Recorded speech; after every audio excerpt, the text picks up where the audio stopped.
Hi, welcome back to Central Line. I'm your host, Dr. Katie Berlin, and I'm here with a fantastic guest who I actually met in a bar.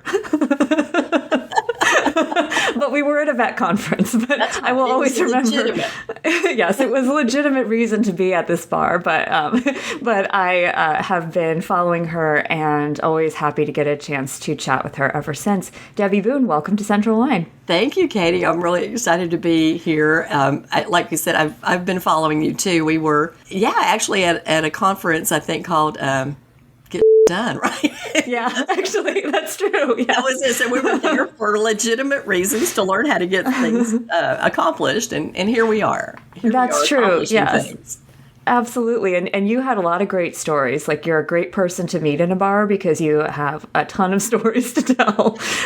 And I loved hearing about your experience, like in mixed practice and stuff. Like, that was pretty cool. I'm really glad you're here today. We have so much we can talk about today. But before we get started, would you mind just telling our listeners a little bit about yourself in case they're not familiar with you yet? Well, I am a North Carolina State graduate. Go Pack.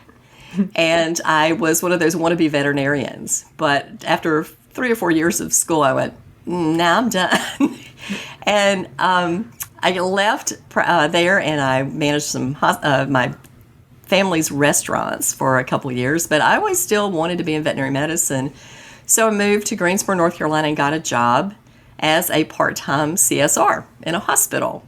I worked there for about 6 months, decided minimum wage was going to starve me to death, and left there to manage a couple of other businesses, and then sold one of my veterinary practice owners a watch one day, and he said, I need a manager, come and manage my hospital. And that was kind of how I got my jobs. It was just random, come and do, and then my job description was, I don't know what you're going to do, but here. So this is a lot of job descriptions for a lot of managers out there in the world. And so it worked out. So for 19 years, I managed AHA accredited practice that actually was AHA accredited for 25 years, probably even more now. And then I moved to a mixed animal practice that also we got through the first AHA accreditation and the second year there doing accreditation. And so I'm kind of an AHA girl. I drink the Kool-Aid. I believe in that level of practice and the quality of medicine. And when I left practice, I started a consulting business and focused a lot on communication. I did all the communication classes for Patterson I just celebrated my 12-year anniversary of my first trip out. So probably have taught more than 10,000 students. Wow. Yeah, directly in small classrooms, 20 and 30 at a time, communication and client service. And today I focus a lot in my consultancy on developing great culture, good communication skills, client service skills. I can do the math, but I don't love the math, right? So yeah. I love growing teams, because if you grow your people, your business will grow. Hear to that. And I don't love the math either. I need to never work on a spreadsheet if I can help it. So here's to playing to your strengths, which it seems like you've done very effectively. I try to do that. Yeah. So with all of that teaching and all of that speaking, you have been such a presence on the speaking circuit and online in the vet space for so long. I feel like it's likely that a lot of our listeners have met you in some capacity before, even if it was indirectly through a recommendation or something they heard from someone else. You've just had so much influence in the space. And thank you for drinking the AHA Kool-Aid. I am drinking it too, and I love AHA, and I loved working at AHA practices. So,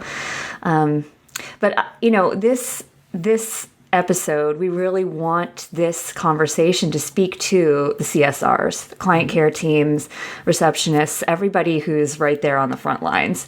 And so I hope they're listening. I hope this is something that can speak directly to them, because as we said before we started this call, they just seem to get overlooked in terms of content that's directly for them. And I think that's a shame, because they have such a tough job. But before we get into that, one last question for you. What is something you have your own podcast. It's called The Bend, and you talk to a lot of cool people. We've seen you all over the place, but what is something that people would not guess about you? They probably wouldn't guess that growing up in the middle of Tobacco Road, basketball heaven, that I am not a sports fan. And I am, my mother was a huge sports fan. My husband is a huge sports fan when it comes to basketball. I was at North Carolina State when we were the national champions. And I'm kind of like, it's basketball season. I am surprised by that. I would have said you were a sports fan, and I follow you on social media. I've never seen you post about sports, but for some reason I think I am very much into teams and coaching, but not as far as traditional sports. I believe that vet med is a team sport. There you go. Yes, me too. Vet med is my sport. I mean, I run and stuff, but yeah, I'm not a go sports. Sports well. I'm going to go on my run by myself. There you go. Let's start by giving some serious props to the teams that help us, they're like our human shields. Those of us who don't work at the front desk, they answer all manner of phone calls. I mean, the volume of phone calls that our phone room answered in a day was just staggering. And this job has always been hard. I mean, you've worked it. I've worked it. But it seems like since COVID especially, it's gotten especially hard. Do you feel like that's true? Like, do you feel like people are different now? I feel, well, there's a lot of things going on with the mental health of the population. And this is not just veterinary clients. This is people everywhere. And we've all seen it, like the crazy stuff that we see on the news and the fights on airplanes. But if you understand that humans are tribal animals. We work and do best in collaborative packs.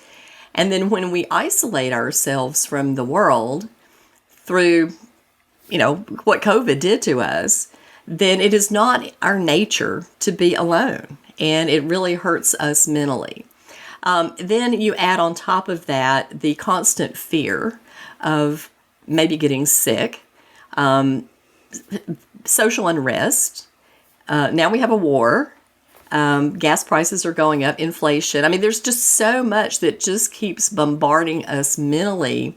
And then I think probably the most detrimental to our mental health is social media. And you and I are both on social media, so we know there are certainly benefits to it. There's great support there. I was so impressed with what veterinary managers did at the beginning of COVID, because they were so open and sharing with their solutions to how we were going to manufacture curbside care and what worked and what didn't. So that was a great benefit to us to be in these social groups. But the negative is that we also tend to get into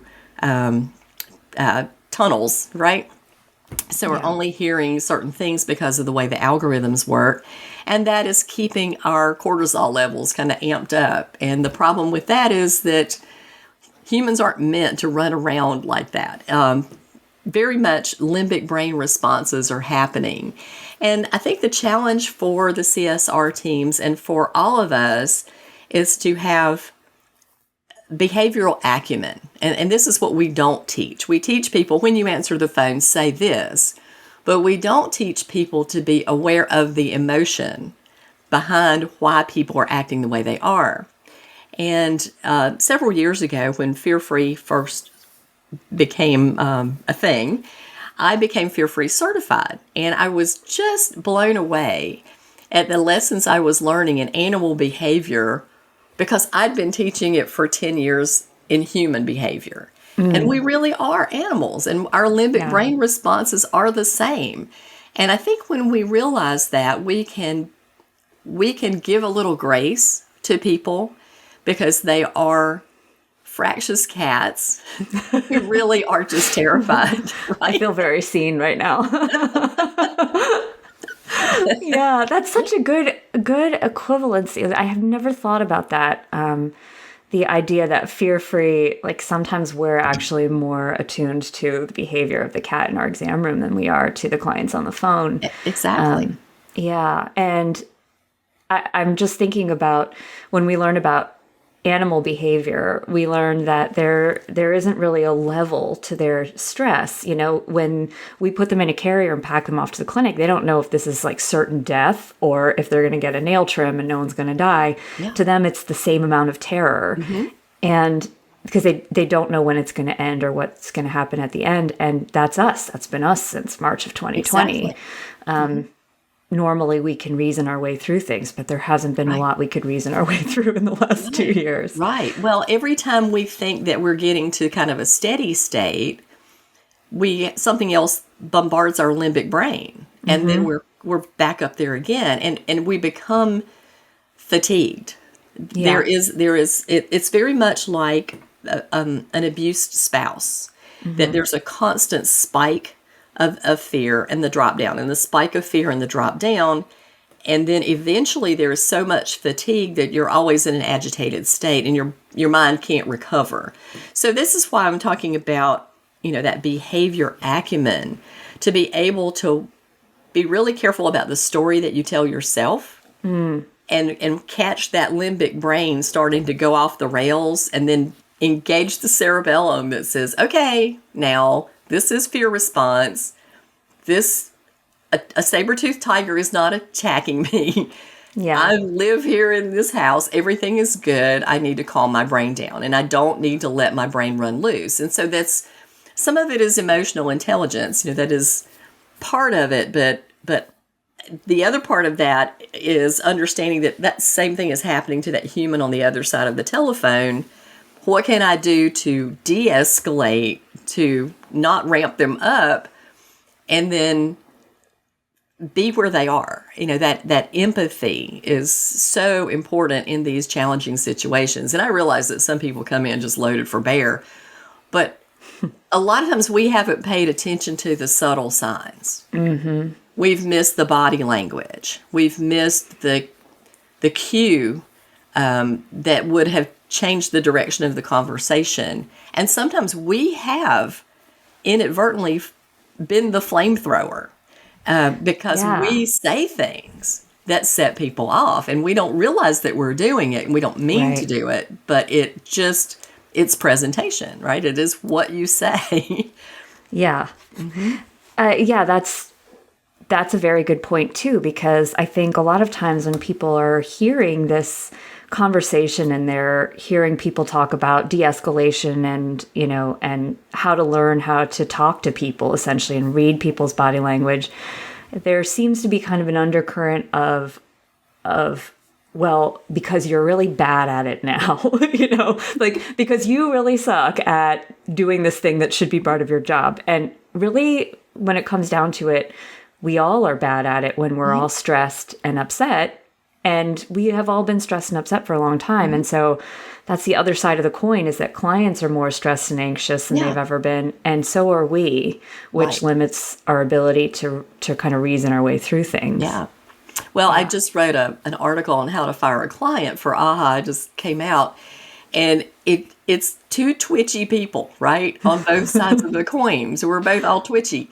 Yeah. And we're looking for anything that sets us off. And in normal times, when we are in a calm state, those are things that would not have raised an eyebrow. But now it's the one nail in the coffin that we just can't take this last, whoever said no to us, or, the one more thing that we couldn't take, in our day.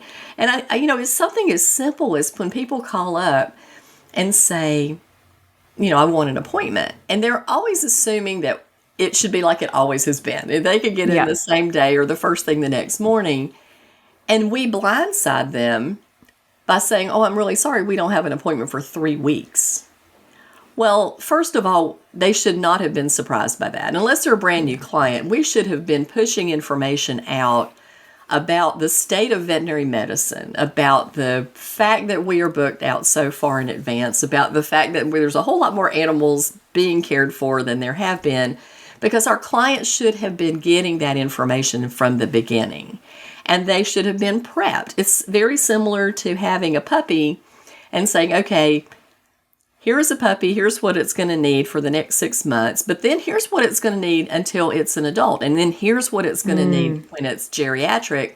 And you prep somebody for 8 years, and then when that geriatric animal comes in and you want to do, $200 worth of blood work, you've been talking about it for 8 years. They're prepped. Yeah. When we don't blindside people, chances of their blowing up and reacting badly are much lower than if we just surprise them with this stuff. So that's one of the things that it is our fault. We are not pushing information out to our clients. That is entirely our fault.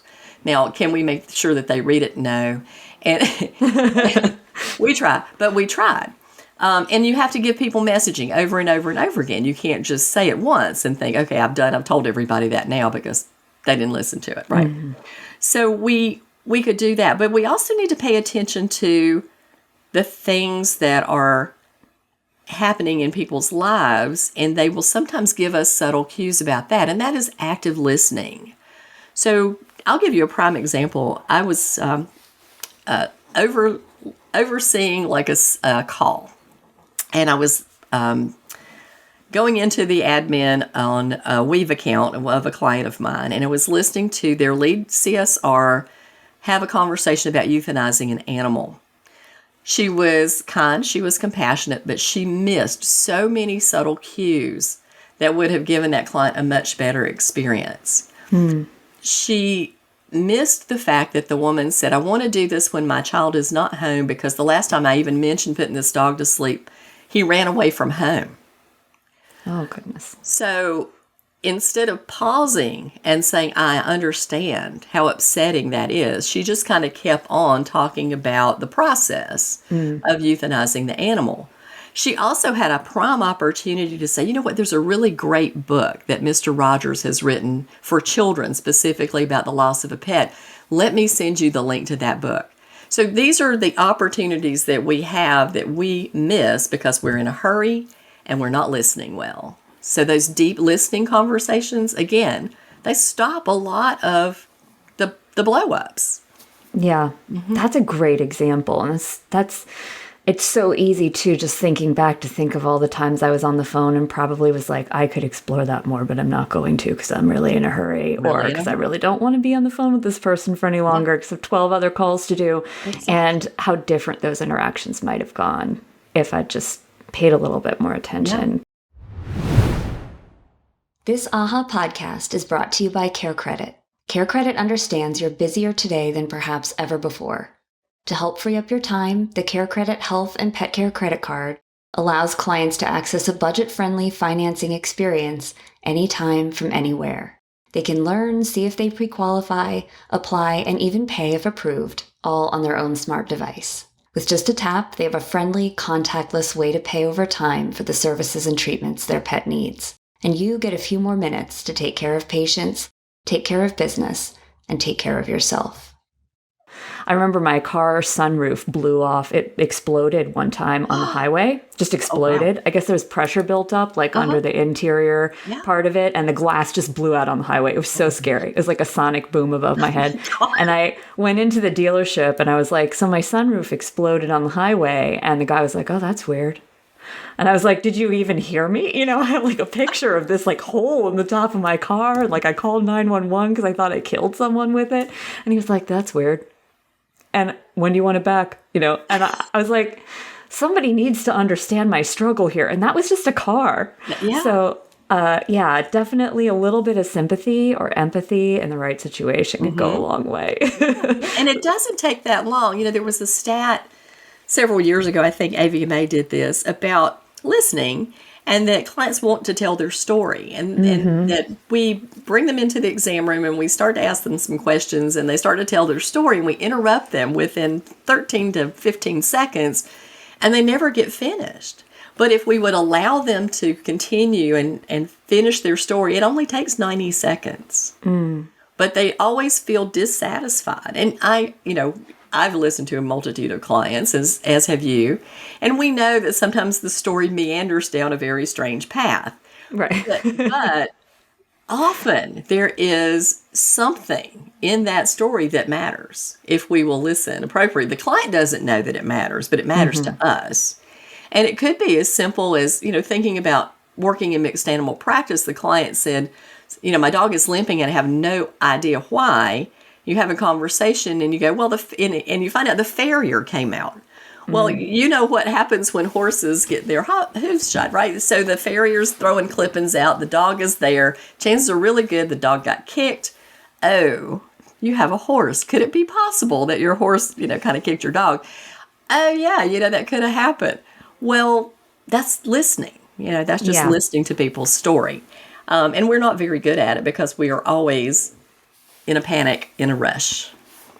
Yeah, and that's a good point too, because that's something that CSRs can do. They can they can feel empowered to listen to that story and to write everything down. And I think that is something that, CSRs cannot be expected to know everything that technicians know or that veterinarians know about the actual medicine or about which pieces of that story are important. That's just not in the job description, and it shouldn't be. They have too many other things that they know that I have no idea how to do. I don't even know how to work all the complicated phone system, like power to them. But knowing that somebody is telling their story over the phone and they can write it down, put it in the record, make sure that you're including those little details because you don't know what's going to be important to the technical staff down the road. And that is such an important part of the job, is just remembering to take in what you're hearing and put it in the record. Well, thinking about training CSRs or the lack of training of CSRs, my team was trained on medicine because they're the ones who are answering the screening questions. It's very much a triage that's happening there. Yep. So when I tell people that my CSRs were trained on the components of a vaccine and all those diseases and what the symptoms were, they go, really? I went, yeah. And they knew the anatomy of the, ears and rears, because that's what we talk about 90% of the day. And those are the kind of questions they were actually able to field. And then, I gave them training modules and then tested them on them. And they had to make a 90 or above. And then they got $1 an hour raises because they were absolutely worth it. But they were able to take so much off of the medical team when they could answer those simple questions or ask the right questions so that those questions could come back to the medical team if they needed to. Because a lot of times they didn't need to. Sometimes it was, what do I do about a tick? How do I take a tick off? Well, anybody on my team could tell you how to do that. It didn't need to go to the techs or the doctors. God forbid the doctors. But, we need to train our team to our standards of care. And they need to be able to share those with clients at all levels, because we're also starting the conversation about care. And we start it at the beginning and lay the groundwork in that first conversation when we're making the appointments. And then the technicians support it and the doctors rubber stamp it. And that's how we get compliance. But it's not blindsiding it when the doctor comes in and your pet needs this, this, and this. But let's let the CSRs lay some groundwork. Oh, your dog is limping? Well, just to prep you, they're probably going to want to do an x-ray. Yes. Yeah. Yeah, so important. And I hear you describing really two reasons that getting your CSRs familiar with a lot of the most common medical issues and what might be involved at that appointment and the right questions to ask. There are really two reasons that helps everyone. And one is because then the client's not hearing it for the first time when you're blindsiding them in the room with a treatment plan.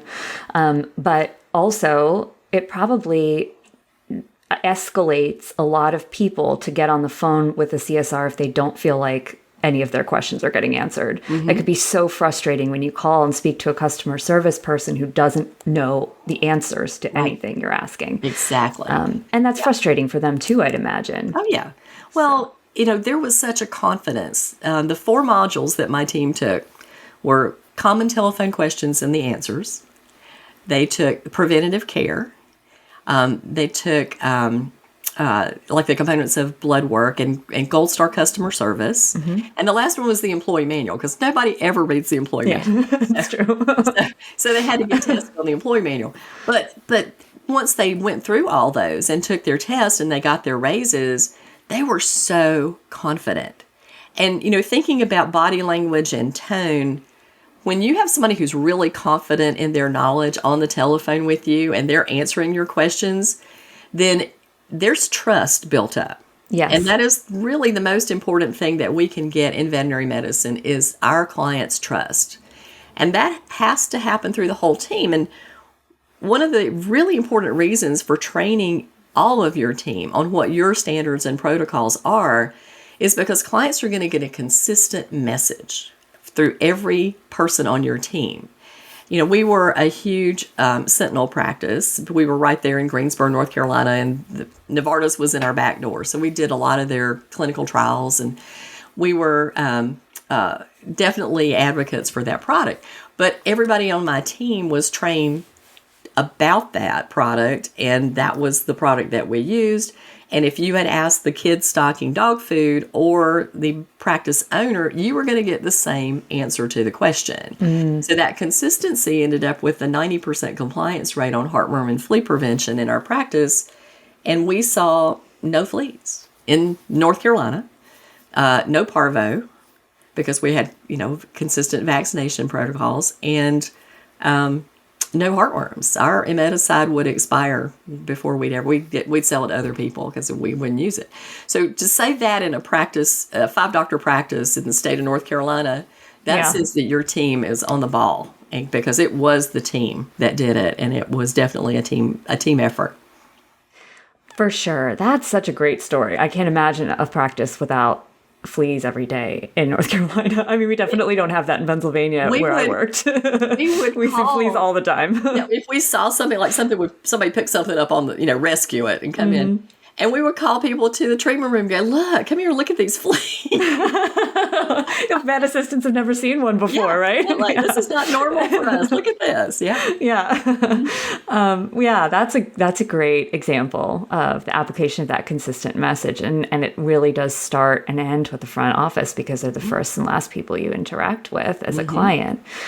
So those practices that have such great compliance rates that don't report, I hear from people all over the place today that work is just toxic because clients are being so rude all the time. And then I hear other people say, I haven't really noticed that. Things are pretty much fine. Are they just really lucky? Like, do they just have a great clientele that they've groomed to be nice to them, or are they doing something different? They're doing something different. The people who are not having problems, and believe me, I'm like you, I've talked to a lot of people out there in the world. The people who are not having problems are the people who have strategically trained their team. They have consistent messaging. They are very customer focused in pushing information out. They keep their clients informed. And they have built huge trust relationships with their clients. So the clients are automatically giving them the benefit of the doubt. And that is huge. Yeah, massive. That's a social currency that you build up over time. Yeah, it really is challenging in emergency because people don't come to you like they, specialty, if you can do in specialty because you're going to see them consistently, but emergency is hard. One of the biggest connection points that I've trained emergency staff members to do is when somebody says, oh, my regular veterinarian is Dr. Smith, is to say, oh, we talk to Dr. Smith almost every day. Because it's that, 6 degrees of separation, right? Yep. We like to know people who know you. And that way there's some safety in that. There's that psychological safety that says, oh, they know my veterinarian. And that right there says, it gives you kind of a seal of approval of their regular veterinarian because you talk. That's so smart. I have to say, I haven't heard anyone that I remember who works at an ER practice say everything's great, clients are fine. So if you work for a practice like that offers 24/7 care and have not been really finding that you're dealing with more rude clients and, having those difficult conversations, then please email me at podcast@aha.org because I want to talk to you, because I want to know what you're doing in ER. Are you doing what Debbie just suggested? Yes, I want to know the secrets, and so will everyone else. So if you work for ER and you think clients are being great these days, please let me know.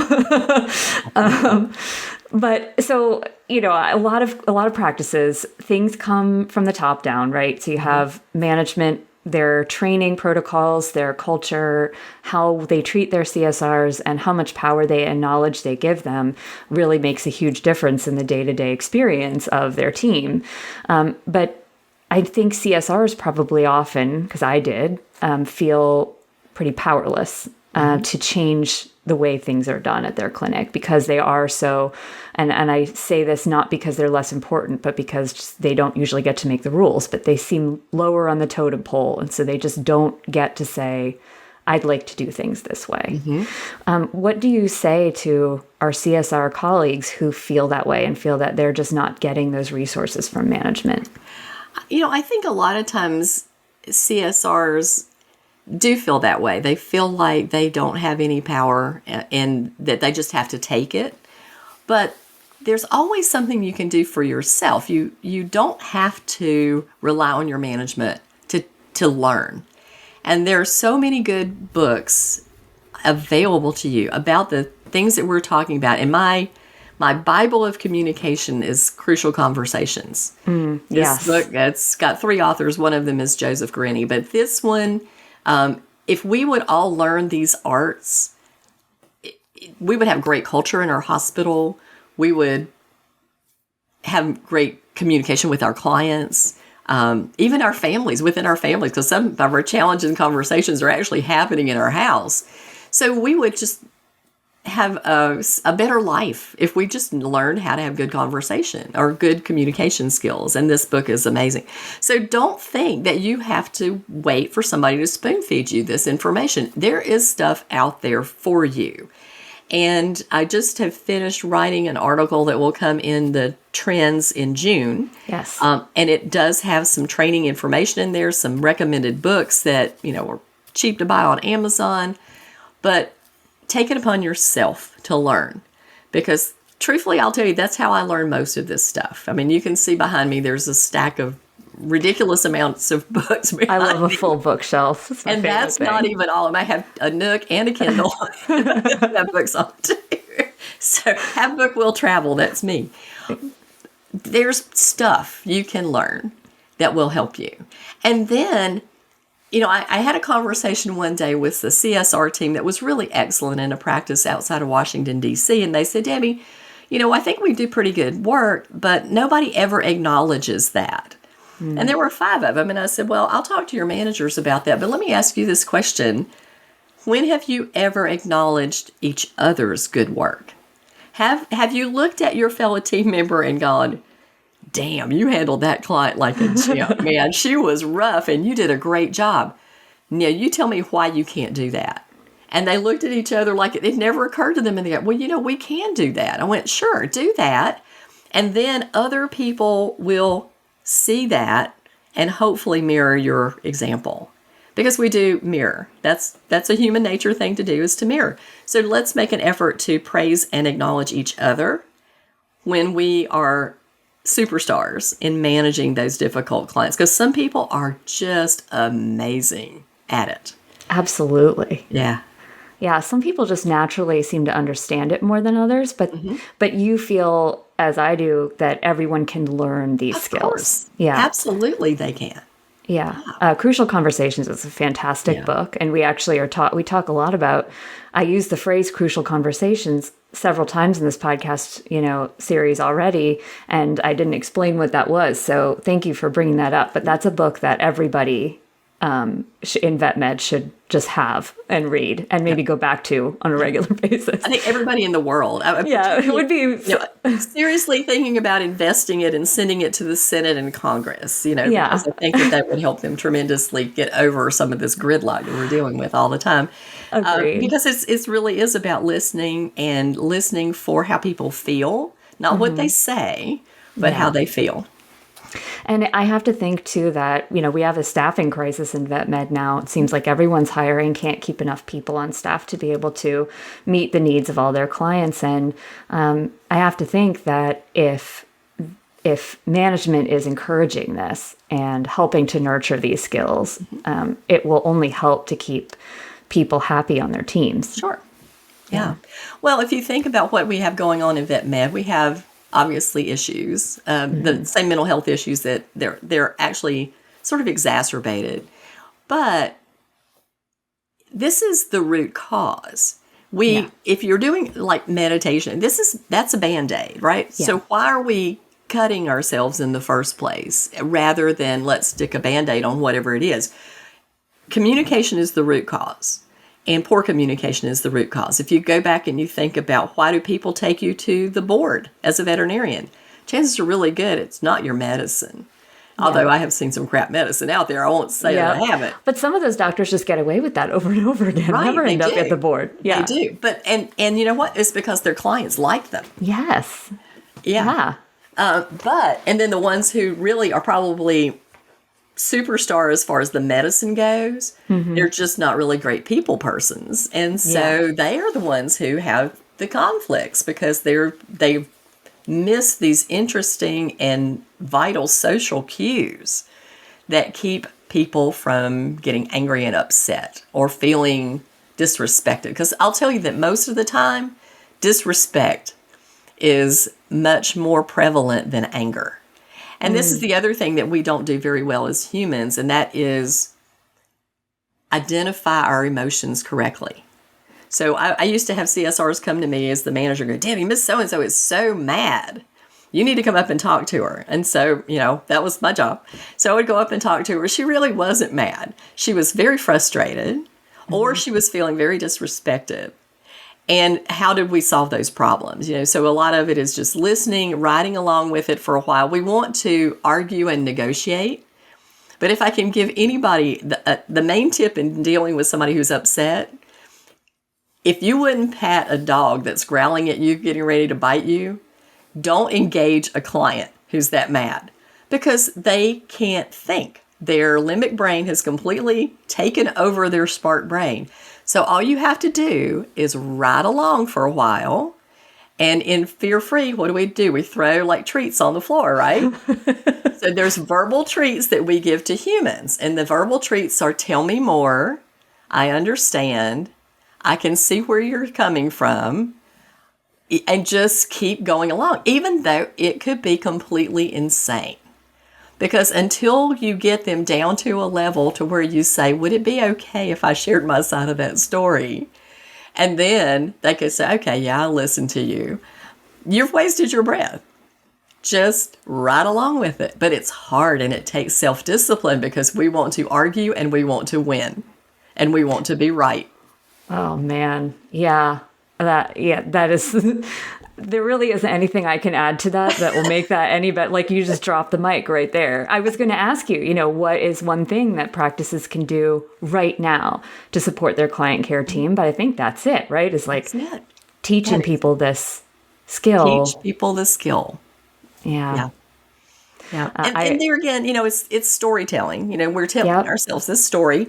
Excuse me. The veterinarians will say, if this client is questioning me, then that means she doesn't think I'm competent at my job. Mm-hmm. But maybe the client's questioning because they really don't understand. You're spoken so over their head that they're lost and they don't feel they understand what you're asking them about. They're frustrated. They feel foolish or stupid.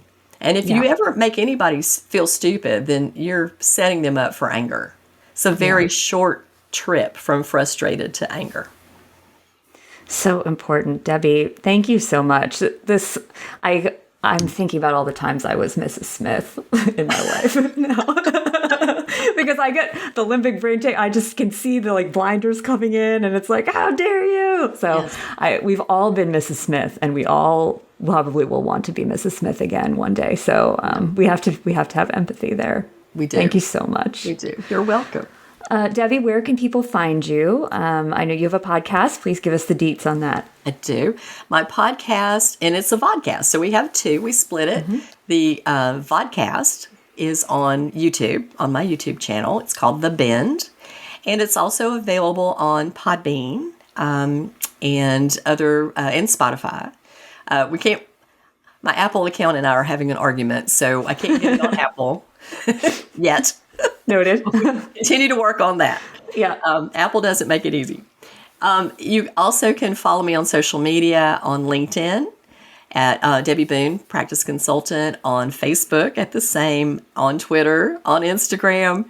And I do have a monthly blog that I write about these subjects, communication, trying to teach people to, to live a better life. That's my goal. Yeah. And so CSRs, treat yourself to some of those resources that Debbie offers, because they definitely can make day-to-day life better for you, whether or not management is offering you those specific resources themselves. So, but they should. This is really so important to the entire practice. Absolutely. The CSRs are the key to the kingdom. They are. Thank you so much again, Debbie. And thank you everyone for listening. We'll catch you next time on Central Line. You're welcome. Thanks for having me.